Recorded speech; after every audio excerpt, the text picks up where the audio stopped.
Les cafés ne font plus recette. Ce bar n'échappe pas à la baisse de fréquentation générale. Quand Kamel fait ses comptes, il constate que ses bénéfices journaliers sont en berne. Je vous donne le montant, j'arrive même pas à faire les 200 € au bar. Or avant, il y a 10 ans en arrière, on faisait 300 et quelques euros par jour.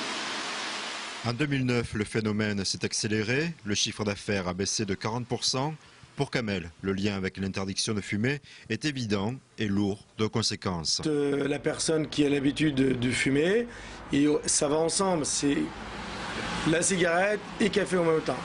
Alors depuis l'interdiction, soit il hésite, soit il prend un seul café au lieu de 3 auparavant, soit il part, il s'en va. C'est séparé d'une personne à plein temps. Et ensuite, on est amené à travailler plus pour... le slogan « à travailler plus, gagner plus », nous c'est le contraire. On est obligé de travailler plus, de moins de salariés, pour justement y arriver avec du mal. Pour Guy Caillé, la répression de l'alcool et l'interdiction de fumer ont juste accéléré les choses. En fait, le mal serait plus profond. Les gens agissent différemment, ils n'ont plus la culture de rencontre dans les bars, ils restent chez eux.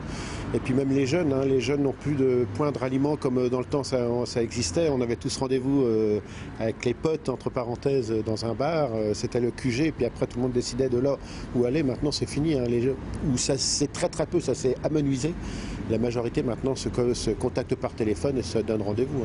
D'après Guy Caillé, la TVA à 5,5 est une bouffée d'oxygène. Les flippers intéressent moins les jeunes et les bars doivent se diversifier pour survivre. Tous les bars purs vont certainement disparaître. Maintenant, le seul moyen qu'ils ont pour s'en sortir, et ce qu'ils font, c'est de pouvoir faire de la petite brasserie, de trouver une deuxième chose à faire derrière pour attirer un petit peu la clientèle. Certains vont rester, comme sur le centre-ville, parce qu'il y a quand même une population plus importante, donc ils vont rester, mais la majorité vont disparaître. En France, en 2008, 2000 bars ont fermé leurs portes, 30% sont en difficulté.